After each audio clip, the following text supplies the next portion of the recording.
what I'd like to try to do actually is share a few perspectives on climate research in general. And as I was coming up this morning, I realized that there was a quote that came back to mind. A friend of mine, a preeminent oceanographer that many of you know, Walter Monk, down at Scripps. He's been at Scripps for over 50 years.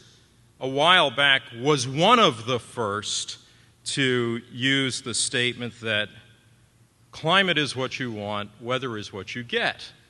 And for a long time, that was a catchy sort of way of putting things in perspective. The flaw in that statement, of course, was that sort of equivalence between weather and climate, and the only differentiation being the timescales associated with them, conveyed the wrong message. And the wrong message is that climate is only about the weather issues in a longer and larger time frame. And what we have certainly recognized in the last several years is that climate and climate research and climate impacts are so broadly effective in terms of the areas that they impact, whether it's ocean acidification, sea level rise, things that go well beyond the traditional sort of weather domain, that it's really time to start getting that message across loud and clear. And the way I thought I'd try to do it is frame climate research in terms of the 3 R's, and the 3 R's being, in this case, relevance, risk, and return. And I'd like to walk through it that way, and hopefully by the time I've walked through these concepts, you all will get a sense of the particular research or applications that you are involved with regarding climate research can be thought of in terms of these sort of definitions: relevance, return, and risk. So what do I mean? Let me start by saying that the way to think about relevance is really, what are the priorities? We can't do everything in climate research. So what's the most important thing? If among the federal agencies right now, $1 extra were put on the table for climate research, what is the most relevant thing that would be done? But by the same token, we've got to think in terms of the return. What's it worth? So if we put that dollar into that, what are we going to get back in whatever metric we might choose? And then risk is a really important element of this too, because you've got to consider that if the piece of research is just too high risk to yield any kind of to realistically expect any kind of return, how does that mitigate against the investment that you plan to make? So let me walk through these in kind of a serial order here. And I'll start with the relevance issue. And hopefully many of you saw last month's dedicated issue of Science on natural systems and changing climates.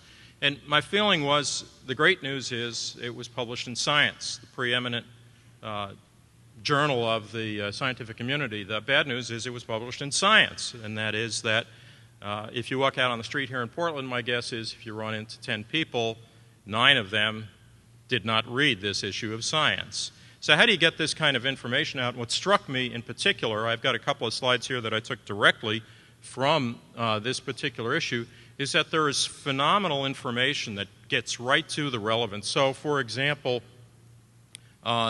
in this particular case, in images taken from China, they're showing the difference in the state of the bloom, whereas in 1908 there were blooms in March. Now flowers are open by the end of January. Not unusual to see this kind of concept. Similarly, this slide says that in 1910, on the left, Chinese farmers were just planting rice in June, whereas by 2007, the same fields are quite far along by that same time of year. And we see the same things here in the Pacific Northwest. I'll see that a little bit later. And in terms of impacts on ecosystems, you've got things like shrub invasion. In just 20 years, shrubs expanded on this meadow, the white lines shown on the left, and similarly, global warming has caused an increase in shrub cover throughout the Arctic in this case. So a couple of messages. The relevance goes to natural resources, it goes to ecosystems, it's in the Arctic, it's in the temperate zones.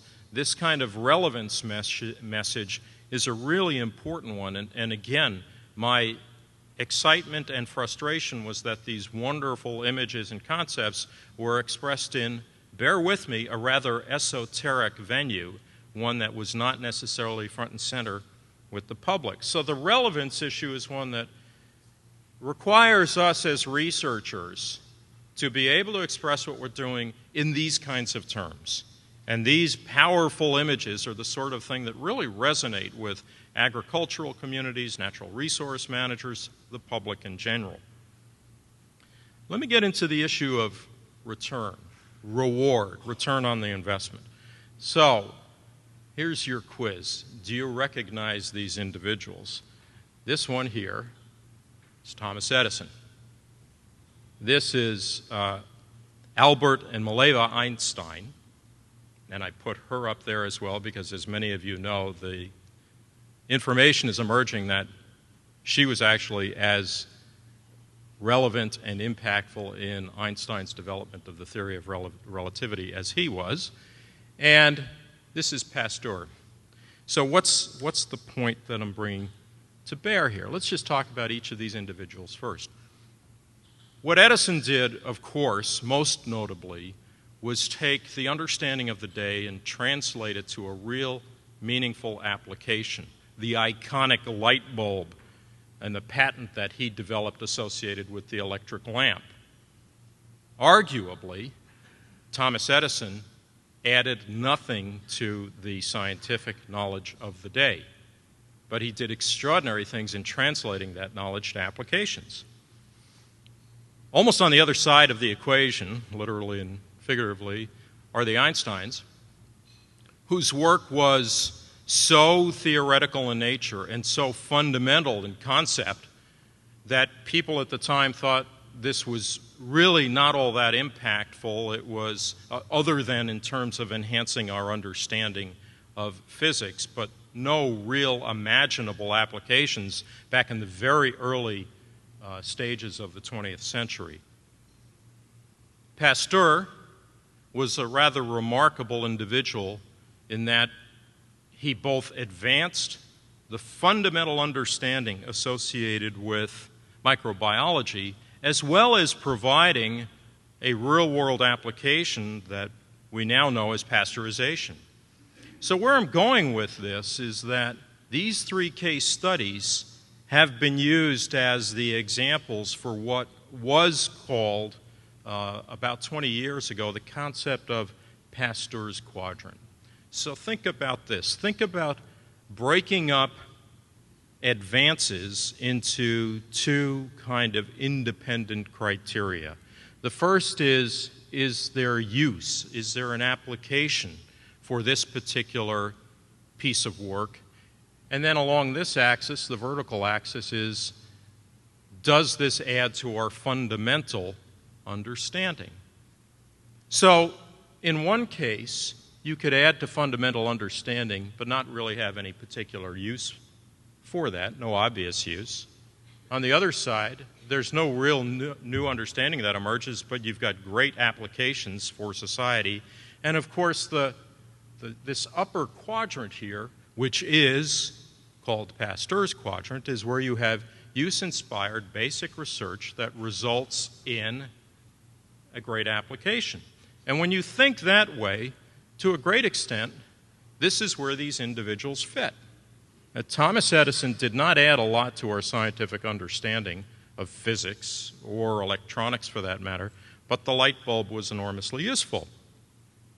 The Einsteins working on relativity and fundamental physics at the time produced very basic new knowledge, but nobody in their right mind back around 1910 recognized what the potential applications to quantum physics, high energy physics, particle physics might be from the work they did. And by comparison, Pasteur's work was virtually immediately recognized as somewhat revolutionary in the field of biology, microbiology, as well as being a major contribution in terms of applications. So here's my question for you. If you take this concept of Pasteur's quadrant, can you take what you're currently doing, especially the researchers in the room, and think about where you fit? And oh, by the way, my thesis here, my contention is that there is as much value in each of these three quadrants. They are highly valued. But we need to think about how that works, especially when you start talking to sponsors. Now, by the same token, you'll notice there's nothing in this particular quadrant, As a former program manager for 4 different federal agencies, I can tell you that when investigators came in and claimed to be in this box, and very few of them did, they did not get support. Keep that in mind. I don't think that's changed in any federal agency. So now, you think about this in terms of what goes on just in the federal agencies, and to a certain extent, or I should say among all the sponsors, this is kind of how it falls out. Kind of how it falls out in the sense that if you're being sponsored by the National Science Foundation, yes, you are required to identify the broader impacts.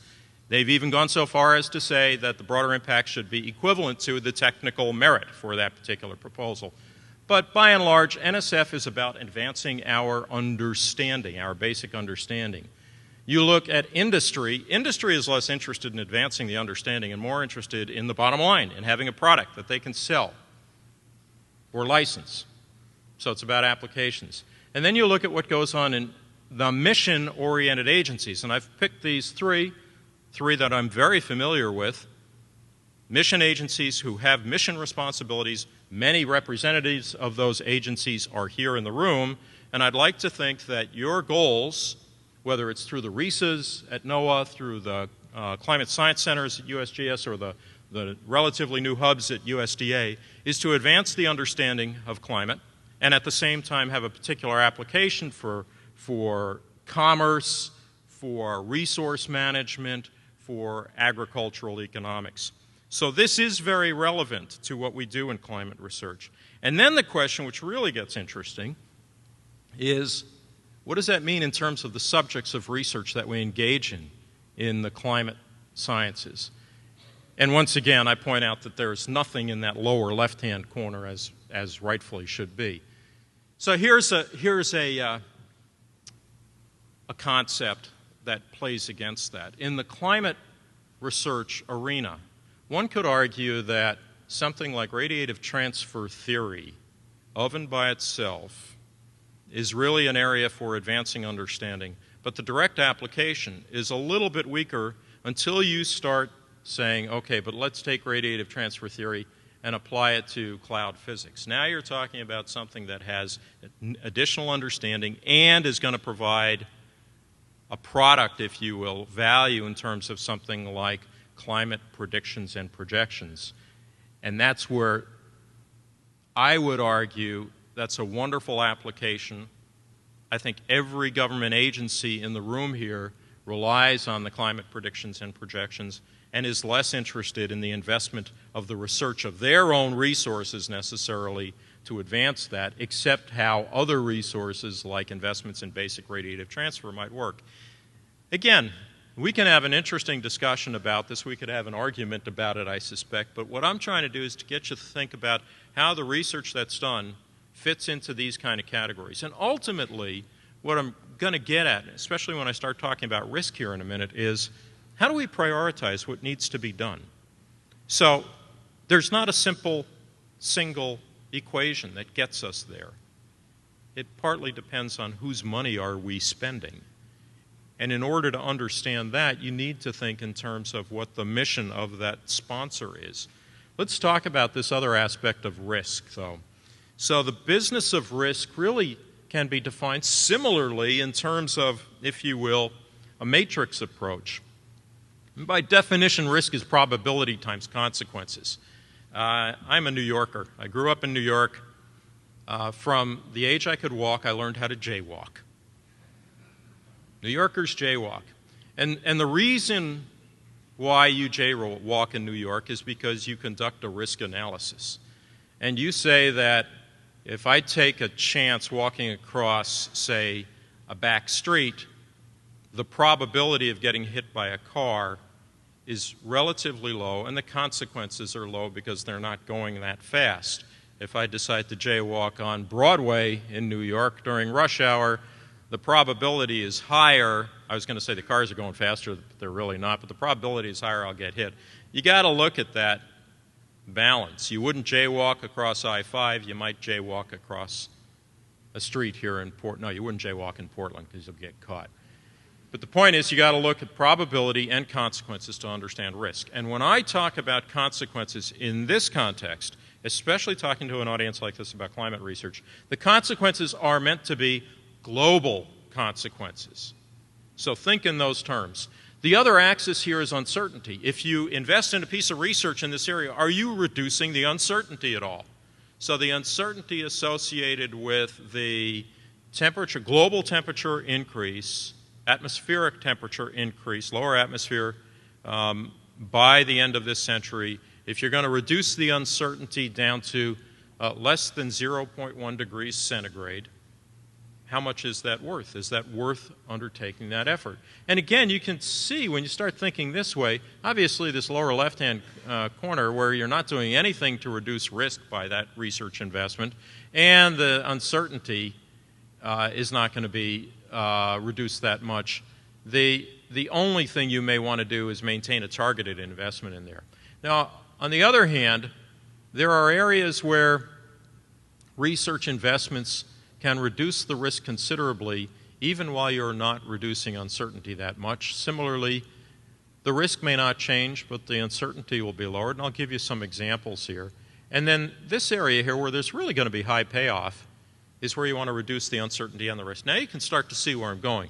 So imagine doing research that both reduces uncertainty and risk and adds value to our basic understanding and has broad applications. That's really the sweet spot. So let's take a few examples. And one example would be research on drought. So investments in drought, in that specific area of climate change.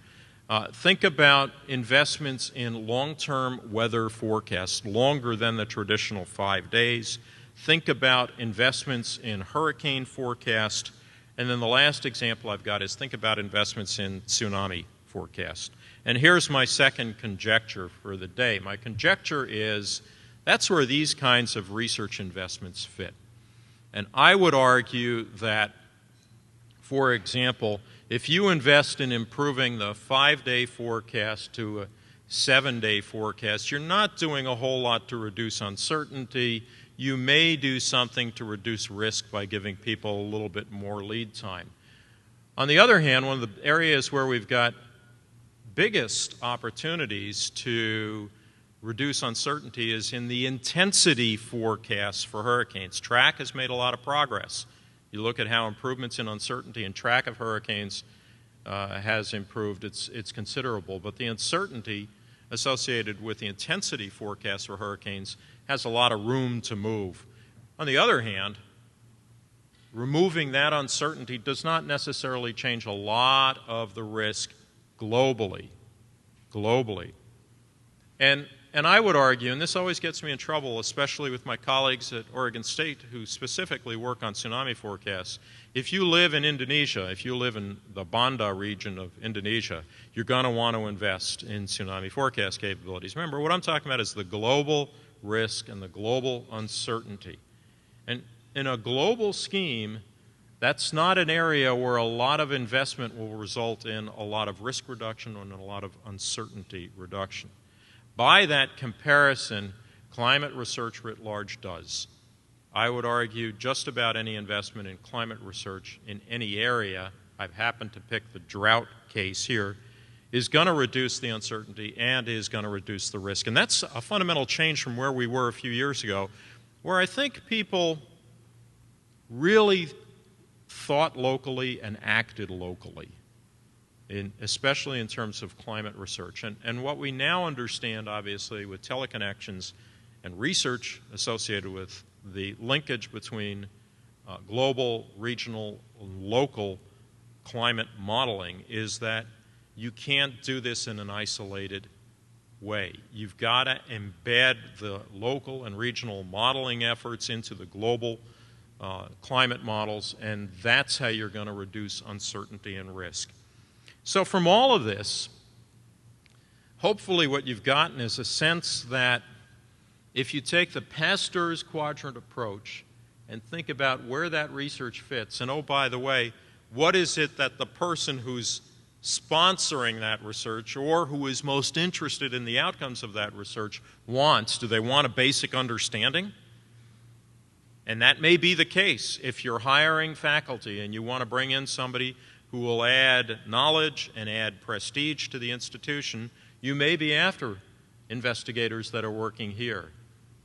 If you are contracting to an industry source, it's really apt to be there. How can we improve our proprietary model so we can sell climate services in the same way that AccuWeather sells weather services or the Weather Channel sells their services? And then up here, of course, is really the spot where there's exciting stuff going on that meets both of those needs. And I would argue what we need to do as a community, the people in this room, is convince many of those folks who are paying for research that this is an area that's rich with investment. You don't compromise your academic research credentials by working on use-inspired basic research. That's another important point that needs to be conveyed, and that needs to be picked up by promotion and tenure committees throughout the academic world. On the risk side, it's really important to realize, what are you trying to do? Are you trying to reduce this sort of global risk, or are you trying to reduce the uncertainty? Well, I would argue what you really want to try to do is reduce both. And that's where we have to have a lot of thought about what the local, how the local and regional work is tied to more of the global picture. I wanted to take a slight bend here before I close and talk about some other challenges that are emerging in the literature and that have obvious implications to things like risk, relevance, and reward. And so I've got a couple of quotes and images that have come out of some of the recent literature that I haven't formulated into any nice, neat package or conclusion, but I put here to kind of stimulate some of the rest of the discussion during the conference.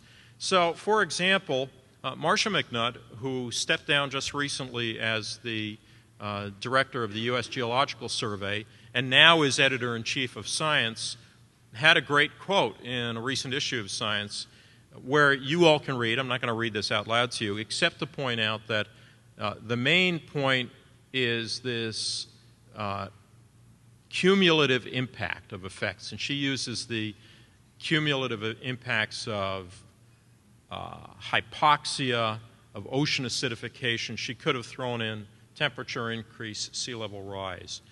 So we kind of started there in the climate world years ago where we talked about these general collective impacts. And then we started to get scoped down, and a lot of people focused on their particular piece of the puzzle. My view is that over the last 10 years we've made such great progress in the research capabilities and the products that have come out of climate research that we're now ready to start looking at this highly nonlinear system of interactions between these various effects. That's the way nature operates. We ought to look at it that way. And where you're seeing it is in some new findings and how they're being expressed. This is another article that was in that same issue of Science that I alluded to by Diffenbaugh and Field, and it brings to mind what many of you in the room have been aware of for many years, but I know from talking with general publics is not understood, and that's the velocity of climate change. We need to get that language into the jargon. We need to stop having the discussion about, well, should we talk about climate change or global warming? We need to tell folks we're past that. Now what we're talking about are things like the velocity of climate change. And what's meant by that is something like this. And now I will read you the caption because I know you can't read it in the back. It says, observed and projected changes in annual temperature on the left and precipitation on the right. And what they're basically showing in this, and this is from that same article, the Diffenbaugh and Field article, is the rates at which climate change is progressing as measured by temperature change or precipitation change during different periods in the 21st century. It's a little easier, though, to look at it this way, where, again, the velocity of climate change, the climate change velocity in the CMIP-5 ensemble calculated by identifying the closest location to each grid point with a future annual temperature, so in this case they're just using temperature, that is similar to the baseline annual temperature. So the way to think of it is, if you project out and the average temperature was 10 degrees here today, and that average temperature is 10 degrees 5 kilometers north in 5 years, then the velocity is 1 kilometer per year. And that's the interesting part of that. And oh, by the way, these are over 2 different time frames. The top is the 2081 to 2100 projection, and the bottom is the 2050 to 2100. So what you see is, first of all, a few things. You see that climate change velocity is measured in kilometers per year. We're no longer talking about geological timescales. Kilometers per year. This means that species of fish, forests are moving. And in the northern hemisphere, generally it's a northern progression. Southern hemisphere, generally a southern progression. Kilometers per year. The other eye-opening piece of this particular research is that when you look at the lower chart, which is the 2050 to 2100, the scale goes from 0.01 kilometers per year to a little over 10 kilometers per year. And there's not a lot of the 10s. The 10s are the deep, deep reds. But then you go to the later quarter of the 21st century, which is this top chart, and you realize, first of all, there's a lot of red there. And second of all, the red is no longer 10 kilometers per year. The red is 128 kilometers per year.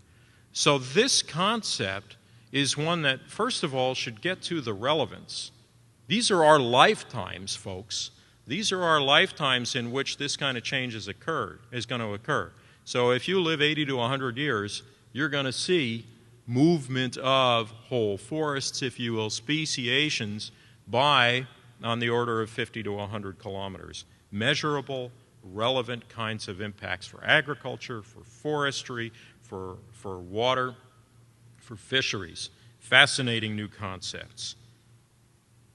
One of the other concepts, how many folks in the room are members of the American Geophysical Union? I assume we've got quite a few, yeah, with 55,000 people in that society. Well, AGU just came out with their new position statement, and I want to read to you one line in it, which is, well, I'll read it to you, and then I'll give you my view of it. It says, it's a very nice statement, and some of you may have contributed to it. While important scientific uncertainties remain as to which particular impacts will be experienced where, no uncertainties are known that could make the impacts of climate change inconsequential. It's kind of Rumsfeldian when you get right down to it. But that there are no unknowns that would be inconsequential. And that gets to that issue of risk and reducing uncertainty. So some very new kind of concepts. And you didn't see a statement like that coming from a society like the AGU 10 years ago. Now we're starting to see that. And oh, by the way, the statement itself, the headline, the statement title is Human-Induced Climate Change Requires Urgent Action. And I think those of you who have been involved with IPCC know that the choice of words on a document like this is so carefully weighed and so carefully considered that this is a new language. We're in a new era right now with regard to how we are expressing human-induced effects, how we are expressing the uncertainty. A lot of the qualifiers are going away. And that, to me, is probably one of the most important changes that we're seeing in climate research. A couple of other important points, I think, and this is another article from Science, Norris Turner, Hull, and Ridgewell, where they're talking about the marine ecosystem responses. And again, marine researchers have always been part of the climate equation.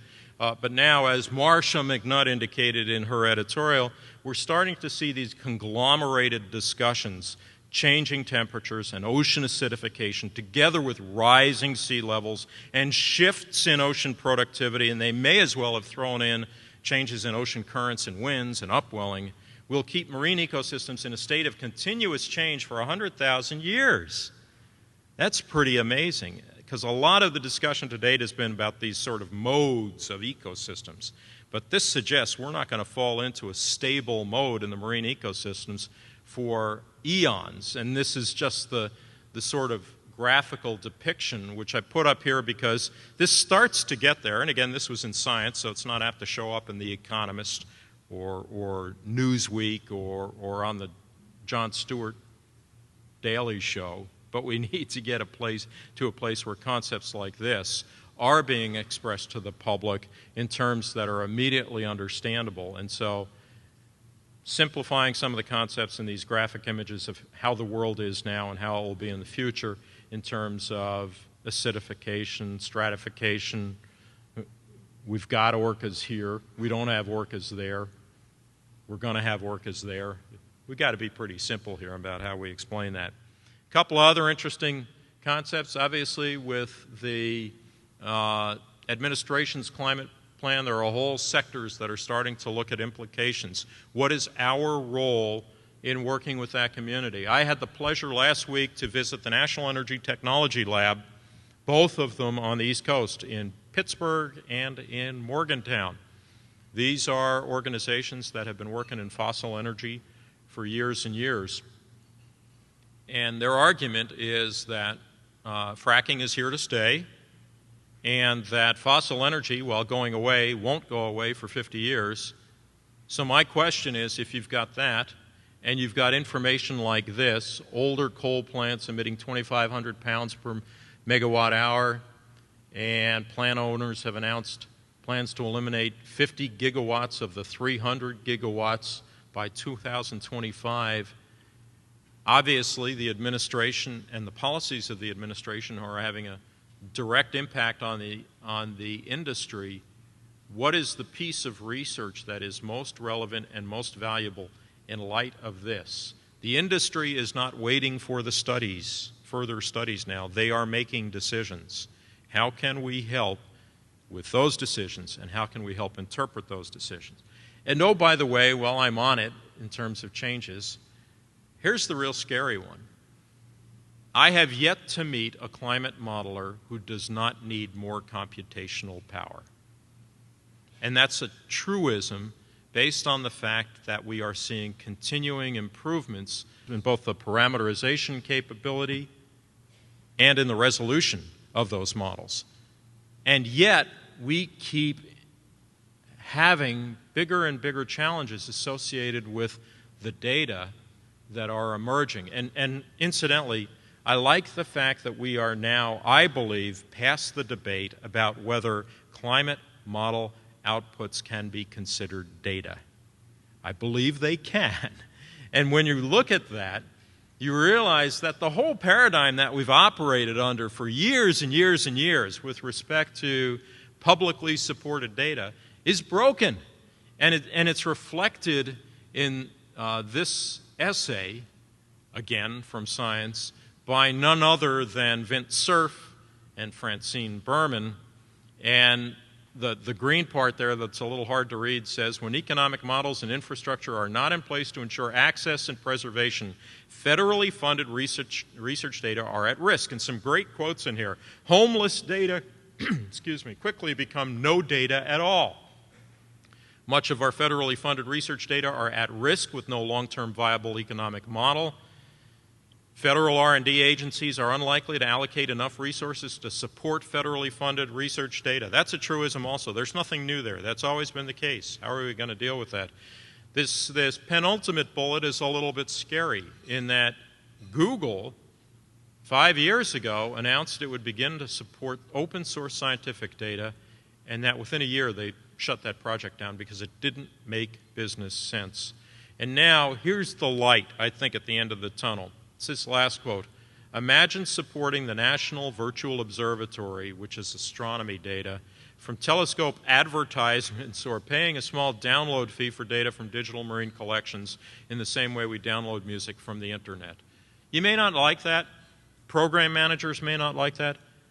But we've got to take a lesson from the commercial data management community, like iTunes, for example, and see how we're going to deal with these data. So that's the last asterisk, if you will, that I wanted to present. And I want to just simply close out by saying that hopefully what I've been able to do here in these few minutes is convey that, first of all, there's incredible progress been made in climate research, and I know we're going to hear a lot more here at the conference over the next couple of days. And that I think it's to our benefit to start recognizing that the sort of paradigm under which we support research has changed. It's changed in general. And climate research is so front and center, so visible to the public, so important to the federal agencies, so important to industry, so important to local government, that we have got to think about how to express our research in terms of its relevance to both local and global problems, the risk management. Sometimes it's worth investing in high risk, especially when you consider what the return will be. So with those thoughts, I am absolutely excited about where the climate research community is going, and I look forward to hearing what you all have to share, and even more so look forward to coming back in a year or two and seeing how we've come and how far we've come. Thank you very much.